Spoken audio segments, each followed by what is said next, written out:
আপনাদের সবাইকে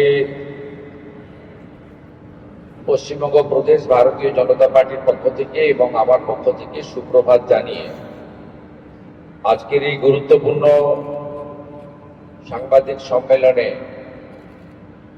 আমি বিষয়বস্তু সম্পর্কে যা আমাদের সম্মানীয় প্রধান মুখপাত্র ইতিমধ্যে বলেছেন সেটাকে একটু বিস্তারিত আকারে বলার চেষ্টা করব।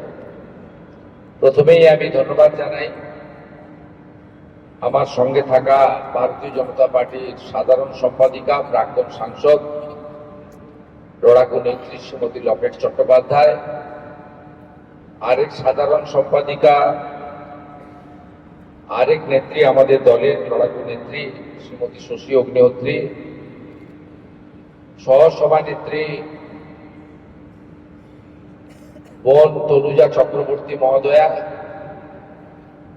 আমাদের প্রধান মুখপাত্র অ্যাডভোকেট দেবজিৎ সরকার, আমাদের মিডিয়ার যিনি দায়িত্বে রয়েছেন বিশিষ্ট শিক্ষাবিদ অধ্যাপক ডক্টর বিমল শঙ্কর নন্দ এবং এই রাজারহাট নিউ টাউনের স্থানীয় বিধায়ক, যাকে আমি সব জায়গায় বলি নেতা নয় কর্মী, পীযূষ কানড়িয়া। আমরা আজকে মিলিত হয়েছি বিশ্বের সর্বশ্রেষ্ঠ লোকপ্রিয় জনপ্রিয় নেতা, আমাদের দেশের 140 কোটি মানুষের গর্বের এবং হৃদয়ের প্রধানমন্ত্রী শ্রী নরেন্দ্র দামোদর দাস মোদী, যিনি অতীতের সব রেকর্ড ভেঙে দিয়ে একটানা সর্বোচ্চ দিন প্রধানমন্ত্রী থাকার এক ঐতিহাসিক রেকর্ড তৈরি করেছেন। তার 12 বছর সম্পূর্ণ হওয়ার উদ্দেশ্যে তার জনকল্যাণ, দেশ সেবা এবং ভারতবর্ষকে পুনর্নির্মাণের ক্ষেত্রে যে অগ্রণী ভূমিকা তিনি রেখেছেন সে বিষয়ে উল্লেখ করার জন্য শুধুমাত্র 12 বছর পূরণ নয়, যিনি নিজেকে প্রধানমন্ত্রী হিসেবে বলতে ভালোবাসেন না, প্রধান সেবক হিসেবে বলতে ভালোবাসেন, সেই মাননীয় প্রধানমন্ত্রী তার মুখ্যমন্ত্রী এবং প্রধানমন্ত্রী হিসেবেও এই বছর অক্টোবর মাসে 25 বছর পূর্ণ করবেন। স্বাভাবিকভাবে যিনি নিজেকে প্রধান সেবক হিসেবে দেশের জন্য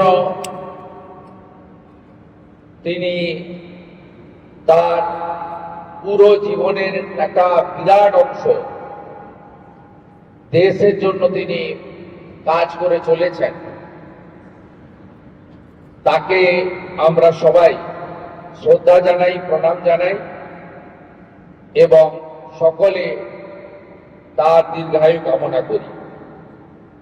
এই 12 বর্ষের মূল আধারই ছিল এনডিএ তথা বিজেপি সরকারের তথা মাননীয় মোদীজির নেতৃত্বে সরকারের লোকসেবা, সশক্তিকরণ, রাষ্ট্র নির্মাণ, রাষ্ট্র প্রথম, বিরাসত ভি বিকাশ ভি, অর্থাৎ ভারতবর্ষের যে বিরাসত, যে ঐতিহ্য তাকেও ধরে রাখা, এগিয়ে নিয়ে যাওয়া এবং তার সঙ্গে প্রগতি এবং বিকাশ সেটাকেও অগ্রাধিকারের ভিত্তিতে নিয়ে যাওয়া। আমরা যদি রাষ্ট্র নির্মাণ এবং রাষ্ট্রকে এগিয়ে নিয়ে যাওয়ার ক্ষেত্রে তার যোগদান, অবদান এবং কৃতিত্বকে সামনে তুলে ধরি, তাহলে দেখবেন অসংখ্য উদাহরণ আমাদের সামনে রয়েছে।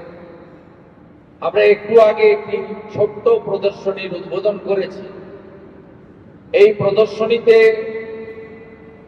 ওনার সমস্ত জনহিতকর, জনকল্যাণমূলক কাজ, যা বিশ্বাস, উন্নয়ন এবং জনকল্যাণের ভিত্তির উপরে দাঁড়িয়ে আছে, তার সবটা দিতে গেলে আমাদের বড় মাঠে যেতে হবে। তার মধ্যেও উল্লেখযোগ্য বিষয়গুলো তিনি ভারতবর্ষে করেছেন, সেটা পরিকাঠামোগত উন্নয়নে হতে পারে, জাতীয় সড়ক নির্মাণে হতে পারে,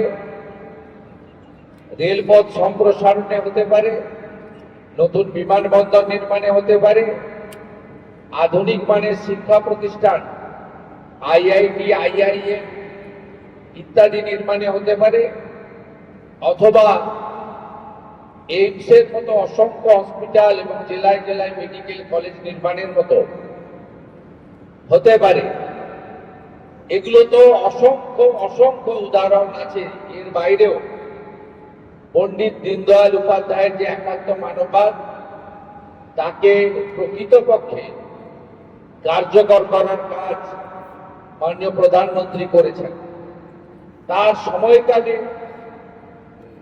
বিশেষ করে নারী শক্তি বন্ধন, লাখপতি দিদি থেকে শুরু করে তার যে মূল 5টি উন্নয়নমূলক কাজ তিনি করেছিলেন, তার মধ্যে স্বচ্ছ ভারতের আওতায় দেশব্যাপী 14 কোটি শৌচালয় নির্মাণ, যা আমাদের মা বোন দিদিদের লজ্জা নিবারণের ক্ষেত্রে একটি উল্লেখযোগ্য মাইলস্টোন। দ্বিতীয় কর্মসূচিতে তিনি প্রধানমন্ত্রী আবাস যোজনা, যা আজকে 5 কোটি ছুঁই ছুঁই, সেই প্রধানমন্ত্রী আবাস যোজনার বাড়ির মালিক তিনি আমাদের মা বোন দিদিদের করেছেন। অর্থাৎ সরকার বা পঞ্চায়েতের সঙ্গে আবাস যোজনার এগ্রিমেন্ট ওই বাড়ির যিনি সিনিয়র মহিলা তার সঙ্গে হয়েছে, এটাও একটা উল্লেখযোগ্য দিক।